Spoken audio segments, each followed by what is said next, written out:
Thanks for joining us tonight. I'm John Adams. Let's begin with a live look outside at downtown Portland from our Rose City Sky camera.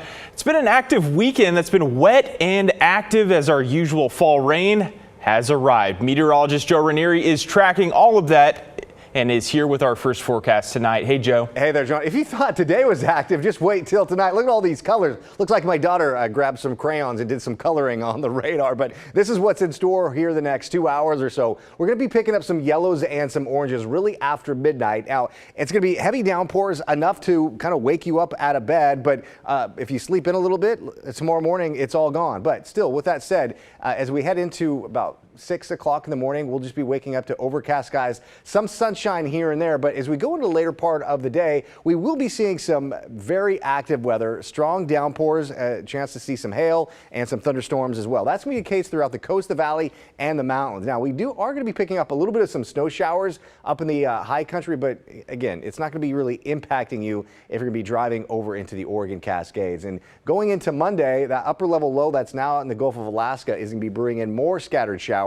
And with those scattered showers, we could be seeing more thunderstorms rolling in heading into Monday as well. So as we look at the radar, you can kind of see where that system's starting to move through, already picking up a little bit of those heavier showers right now, especially along the foothills of the central Oregon Cascades. They'll start to move over the mountain passes here in just a little bit. In terms of rainfall amounts, so far today, we're closing in on about 1/3 of an inch of rain. We could easily track down maybe another 1/10 of an inch by the next 45 minutes or so. Definitely wet throughout parts of the west side of the metro area. Coming up in my detailed forecast, John, I'll let you know how much rain is in the forecast and also talk about what's in store come Thursday. And I'll let you know what Halloween's going to be like coming up. A lot of people interested to know that. All right, Joe, thank you. Well, a suspect is in custody after an hours-long standoff that started late last night in southwest Portland near OHSU. A man with a knife is accused of breaking into a home, forcing residents to evacuate. Celine Stevens spoke with a neighbor who saw it all unfold and joins us now in the newsroom with more. Celine? John, so that neighbor told me he had to stand outside for hours overnight as police tried to get this suspect out of the basement. That suspect had a knife and even set a fire inside the room. Finally, early this morning, he surrendered. For hours, they asked him to come out, let's talk, to come out to the window, let's talk, what do you want? Around 11:30 Friday night, Portland police responded to a report of banging sounds that were heard outside this apartment off Southwest 5th Avenue near OHSU. There, they found 55-year-old Aaron Onufrock, who broke into the basement of the apartment and was armed with a knife. Despite officers' demands, the suspect refused to exit, and officers had to call in crisis negotiations and the Special Emergency Reaction Team. Eventually, they evacuated residents and blocked off the streets. And the traffic was closed. I mean, the whole street, this street totally, and the other street was closed. This neighbor who lives right next to the apartment says police came to his door, also asking him to evacuate. I was out probably before 3 a.m., 2:33, and I got back in after 7 a.m. My neighbor stopped by this morning.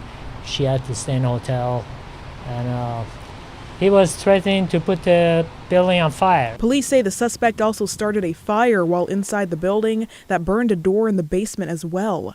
Around 6 in the morning, officers used pepper spray to try and get him out, which didn't work. Then they turned to irritant gas. And I could smell it, even that corner.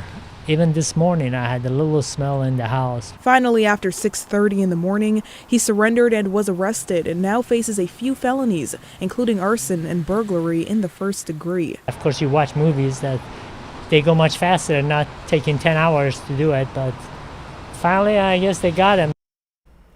Other charges Onufrock now faces include criminal mischief and criminal trespassing in the first degree, as well as theft in the third degree.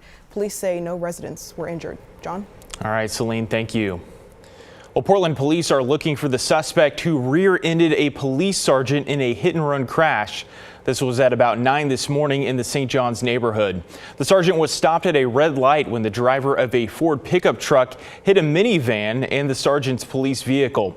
The driver abandoned his truck and ran. He was not caught. Nobody involved in the incident was significantly hurt. Anyone with information about the driver should contact Portland police. Well, today, police arrested a man accused of robbing 3 Portland area credit unions and a bank in a span of a week. 2 of them happened today. One was at a credit union at Northeast 15th Avenue. Then about half an hour later, police say the suspect robbed a different credit union on Southeast 10th. He's also accused of robbing the same credit union on Northeast 15th yesterday as well, and robbing a bank in North Portland last Saturday. Police arrested the suspect, 60-year-old Lance Fluker of Portland.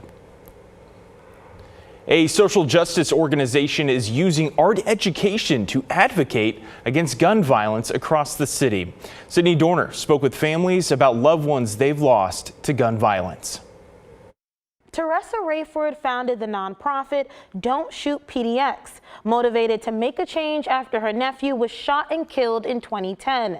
Their art events focus on providing mental health support in the aftermath of tragedy, which she says is vital to stopping the cycle of violence. Don't Shoot PDX, a Portland nonprofit, is utilizing art therapy to heal the pain that follows gun violence. With like arts and education, bringing back the experiences of our elders, sharing our history, and utilizing art to kind of build community that way. Founder Teresa Rayford says she grew up in foster care and saw the effects in her everyday life. Losing her nephew, Andre Payton, who was shot and killed in 2010, realizing it was time to lift up others in the same boat. The need for mental health for our communities once we are like facing tragedy of gun violence, but it was also so that we could leverage our community access so that we could get legal support, so that we could get housing support. This Saturday, Don't Shoot PDX partnered up with the Pacific Northwest College of Art downtown, teaching people printmaking, opening up a space to paint,